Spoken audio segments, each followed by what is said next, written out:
میرے اس افسانے کا عنوان ہے درد آشنا لوگ۔ غیر ارادی طور پر میں نے اپنے قدم روک لیے کہ کہیں میرے پیروں تلے کوئی لاش، کوئی زخمی نہ آ جائے، مگر وہاں گرد و غبار کے سوا کچھ نہ تھا۔ 2 ماہ سے بند اسکول میں اس کے سوا ہو بھی کیا سکتا تھا؟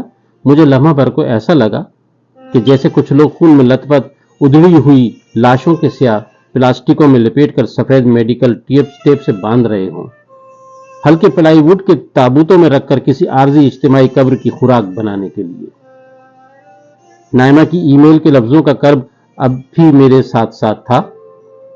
مسخ لاشیں جو کبھی خوبصورت چہرے، طاقتور بازو، فراخ سینے رکھتی ہوں گی، اب دریدہ تھیں، جیسے قصاب کسی جانور کی کھال ادھیڑ کر زمین پر ڈال دے۔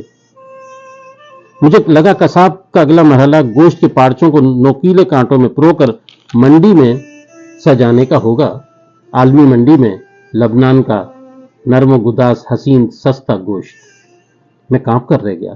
چند ساعتوں بعد اسکول کا کوریڈور دکھائی دیا، سنسان اور گرد آلود۔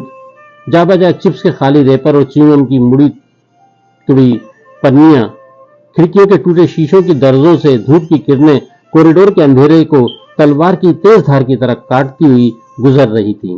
میں بوجھل سر اٹھائے دفتر کی گرد آلود کرسی پر ڈھیر ہو گیا۔ گہری گہری سانسوں اور بند آنکھوں میں منظر پہلے جیسا کرب انگیز تھا۔ اسکول عورتوں، مردوں اور بچوں سے اٹا پڑا تھا۔ افراتفری مچی ہوئی تھی۔ بھوک اور پیاس سے بدحال چہرے، بچوں کی بلکتی مچلتی آوازیں، ہر کمرے میں کئی خاندان بے آسرا اور بے گھر۔ کچھ نڈر لوگ گاڑیوں میں جا کر قریب ترین آبادی سے امدادی سامان لے کر آئے تھے، مگر وہ ناکافی تھا۔ وقفے سے فضا طیاروں کی گڑگڑاہٹ اور شور سے لرز اٹھتی، کہیں دور و قریب سے بمباری کی آوازیں بھی آنے لگتیں۔ اسکول کی عمارت سے 1 فرلانگ آگے یہی سڑک مرکزی شاہراہ سے جا ملتی تھی، جہاں کئی عمارتیں ملبے کا ڈھیر بن چکی تھیں۔ عمارتوں کے بیرونی حصے راکٹوں کی زد میں آ کر تباہ ہو چکے تھے اور آس پاس ملبے کا ڈھیر انسانیت کا منہ چڑھا رہا تھا۔ نائمہ کی ای میل اپنے پورے منظرنامے کے ساتھ میرے سامنے تھرک رہی تھی، جسے میں رات دیر تک بار بار پڑھتا اور آنسو بہاتا رہا تھا۔ میرا دوست حسن طائر کے نزدیک ایک اسکول میں قائم کردہ عارضی اسپتال میں زخمی حالت میں پڑا تھا۔ حسن سے میری پہلی ملاقات کراچی میں تب ہوئی تھی جب ہم دونوں جامعہ کراچی میں فارسی کے طالب علم تھے۔ ماسٹر کرنے کے بعد وہ بیرون ملک جب ہم دونوں جامعہ کراچی میں فارمیسی کے طالب علم تھے، ماسٹر کرنے کے بعد وہ بیروت لوٹ گیا۔ اب ہمارے درمیان نیٹ کے ذریعے اکثر رابطہ رہتا تھا، مگر کل رات کی ای میل سے میں دہل کر رہ گیا۔ میل حسن کی بیوی نائمہ نے بھیجی تھی۔ پاکستان سے جانے کے بعد سب سے پہلے حسن نے جو کام کیا وہ شادی تھی۔ نائمہ اس کی خالہ زاد تھی، دونوں بچپن سے ہی منسوب تھے۔ میں نے حسن کی والیٹ میں نائمہ کا فوٹو دیکھ رکھا تھا۔ لبنانی کس قدر خوبصورت ہوتے ہیں اس کا صحیح اندازہ مجھے نائمہ کا معصوم حسن دیکھ کر ہوا۔ ای میل کرنے کو حسن نے ہی کہا تھا۔ اسے نائمہ سے یہ بھی کہا کہ وہ مجھ سے پوچھے کہ بتاؤ یہ کیسے ثابت کرو گے کہ تم نے اس درد کو اتنا ہی محسوس کیا ہے جتنا میں اس لمحے ریڈ کراس کے عارضی اسپتال میں پڑا اپنے اور اپنے لبنان کے جسم کی ایک نس میں محسوس کر رہا ہوں، اور کیا تم عالمی ضمیر کو بیدار کرنے میں کوئی کردار ادا کر سکتے ہو؟ نائمہ نے جو کچھ لکھا وہ دہلا دینے کے لیے کافی تھا۔ نیند میری آنکھوں سے امن کے پرندے کی طرح اڑ کر غائب ہو چکی تھی۔ صبح اٹھا تو سر پھوڑے کی طرح دکھ رہا تھا۔ 2 دن پہلے میرے اسکول میں کام کرنے والے چپراسی اور دونوں ماسیوں کو اسکول پہنچنے کے لیے کہہ چکا تھا تاکہ چھٹیوں کے ختم ہونے سے پہلے اسکول کو ہر طرح سے صاف اور ترتیب میں لے آئیں، مگر یہاں آ کر نائمہ کا لکھا ہوا ایک لفظ مکمل فلم کی طرح میری آنکھوں کے سامنے چلنے لگا۔ تھوڑی دیر میں ناجو، گریس اور شوکت آ گئے اور اپنے اپنے کام میں جٹ گئے۔ لمحوں میں اسکول کی دیواروں، بینچوں اور فرش پر جمی گرد نے پوری فضا کو اپنی لپیٹ میں لے لیا۔ میں نے دفتر کا دروازہ بند کر لیا۔ اب میں دھول مٹی سے محفوظ تھا، مگر ڈیسکوں کے ادھر سے ادھر سرکنے اور رکھنے کی آوازیں خالی عمارت میں گونج پیدا کر رہی تھی۔ اچانک ایسا لگا جیسے زوردار دھماکہ ہوا ہو۔ میں کرسی سے اچھل پڑا، شاید شوکت کے ہاتھ سے وزنی ڈیسک چھوٹ گئی تھی۔ منظر پھر چلنے لگا۔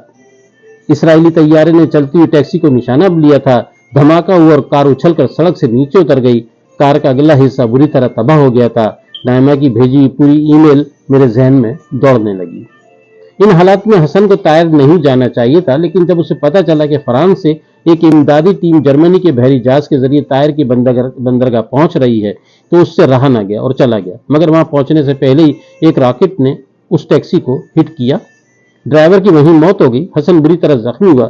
مقابلی لوگوں نے اسے گاڑی سے نکال کر ریڈ کراس کے عارضی اسپتال پہنچایا۔ مجھے جو ہی اطلاع ملی میں پریشان ہو گئی۔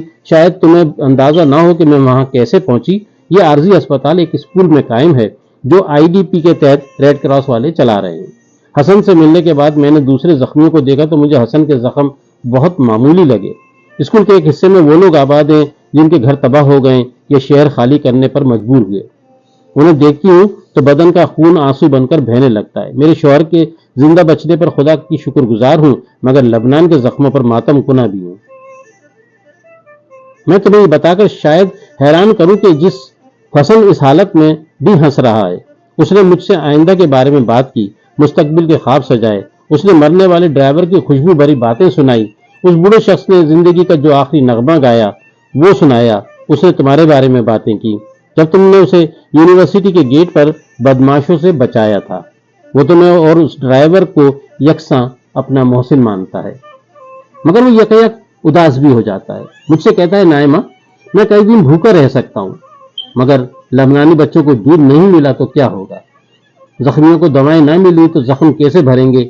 ہم عمارتیں، سڑکیں، پل دوبارہ بنا لیں گے، لیکن ٹوٹی ٹانگوں، لٹکے بازوؤں اور زخمی پیشانیوں کا صحیح ہونا اور لبنانی بچوں کو دودھ ملنا بہت ضروری ہے۔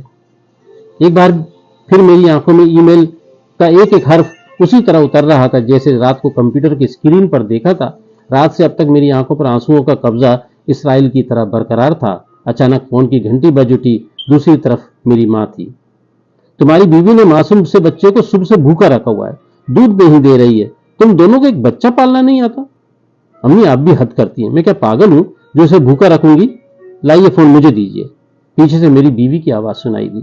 فون لیتے ہوئے وہ مجھ سے مخاطب ہوئی، صبح آپ نیٹ کھلا چھوڑ گئے، سوری میں نے نائمہ کی ای میل پڑھ لی۔ پہلے تو واقعی میرا دل چاہا کہ میں ماس کا دودھ بند کر دوں، مگر ایک انہونی ہو گئی۔ جب میں نے ماس کو دودھ بنا کر دیا تو اس نے ایک سپ بھی نہیں لیا۔ ابھی تھوڑی دیر پہلے میں نے دوبارہ تازہ فیڈر بنا کر دیا، مگر اس نے تب بھی نہیں لیا۔ پھر میں نے پانی میں بالکل پتلا سا دلیا دیا تو وہ کھا لیا ہے۔ وہ بھوکا نہیں ہے، امی خواہ پریشان ہو رہی ہیں۔ میں یہ سن کر حیران رہ گیا۔ میری آنکھوں کی نم آلود پلکوں سے آنسو خود بخود چھلک گئے۔ گزشتہ رات میں نے نائمہ کی ای میل کا جواب نہیں دیا تھا۔